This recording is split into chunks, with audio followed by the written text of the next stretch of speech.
agad. Ang isang 14 watts na CFL tool ito, kasing liwanag daw ng ilaw ng isang 75 watts na incandescent bulb o pulang ilaw. Pero dahil mas mababa ang wattage ng CFL, mas matipid daw ito sa pagkonsumo sa kuryente.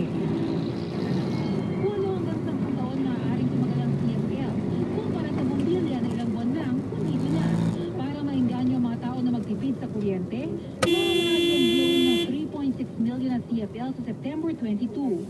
Sabay-sabay na ipapamahagi ito sa tanggapan ng congressional districts. Dalhin lamang ang inyong electric bill.